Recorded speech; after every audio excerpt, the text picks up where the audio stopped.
Assalamualaikum warahmatullahi wabarakatuh. Alhamdulillah, alhamdulillahi rabbil alamin. Wabihi nasta'in ala umurid dunya waddin.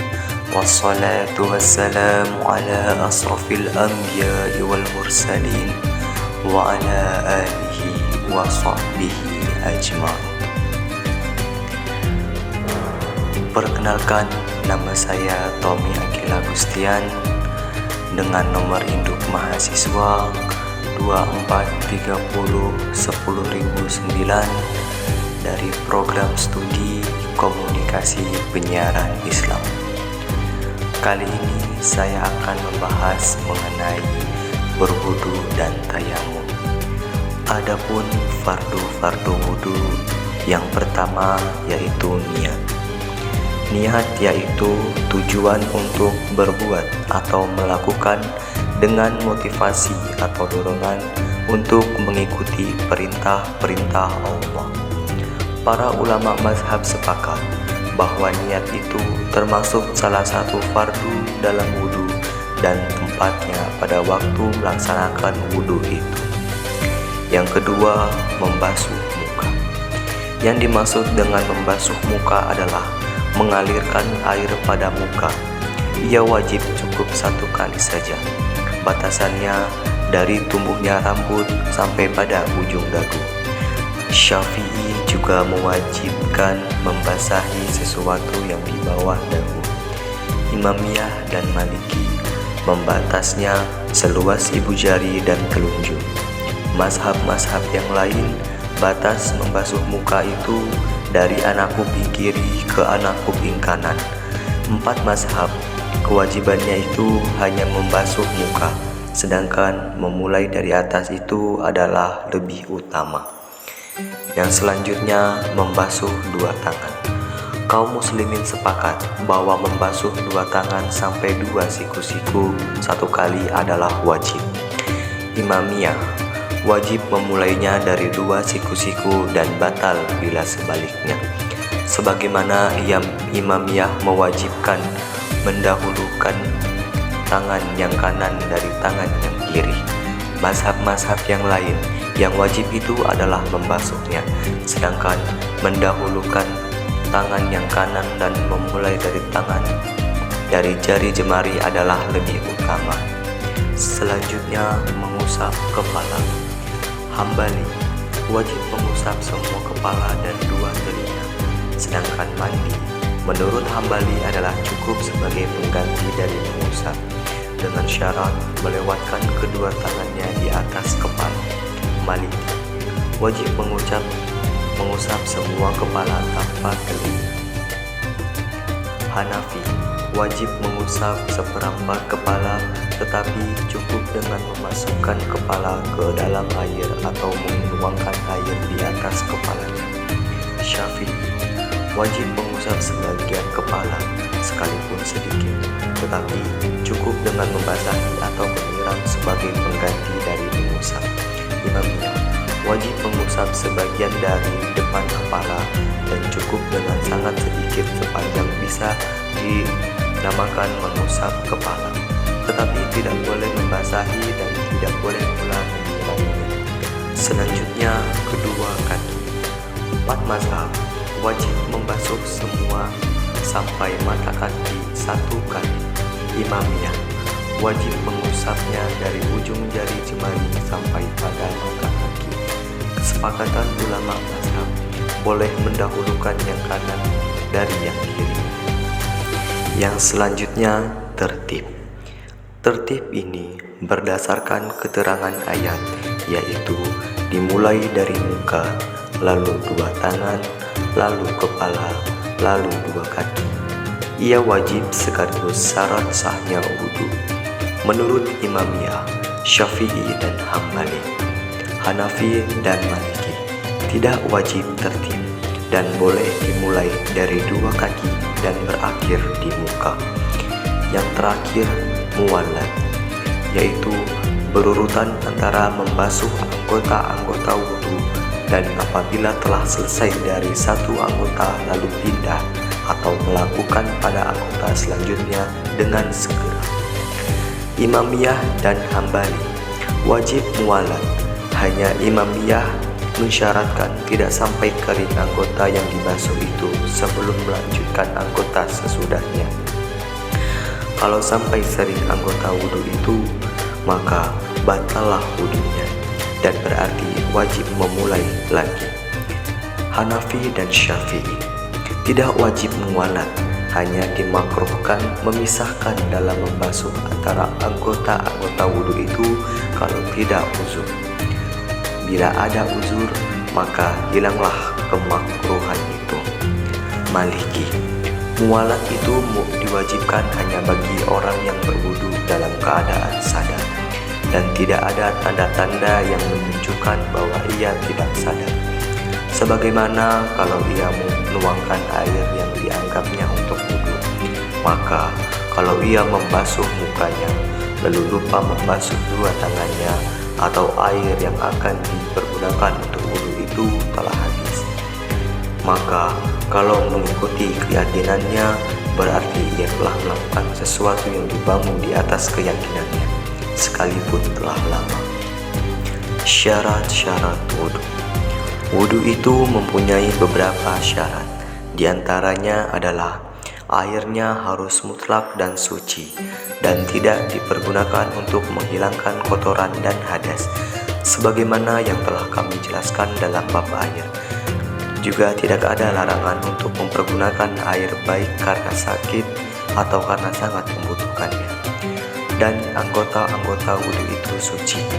Tidak ada batas yang mencegah sampainya air ke kulit. Juga waktunya luas. Keterangan lebih rinci akan diperjelas nanti dalam bab tayamum.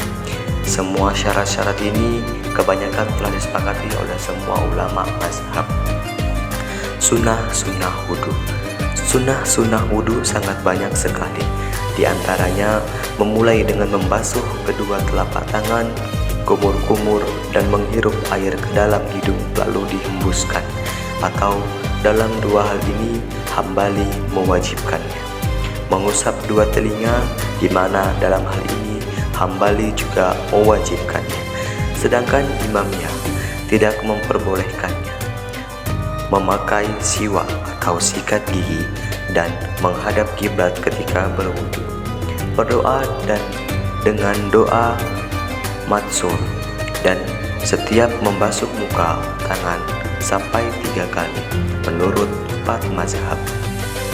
Selanjutnya pembahasan tentang tayamum. Tayamum itu mempunyai sebab-sebab yang memperbolehkan dan materi yang dipergunakannya, cara-cara khusus dan hukum-hukum yang berlaku. Sebab-sebab tayamum. Ulama mazhab berbeda pendapat tentang orang yang bukan musafir dan sehat atau tidak sakit, tetapi ia tidak mendapatkan air. Apakah ia boleh bertayamum?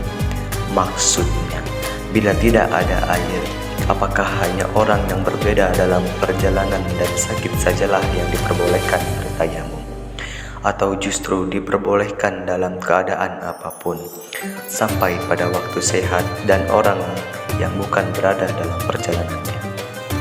Hanafi, orang yang bukan berada dalam perjalanan dan ia sehat atau tidak sakit, maka ia tidak boleh bertayamum dan tidak boleh pula sholat kalau tidak ada air.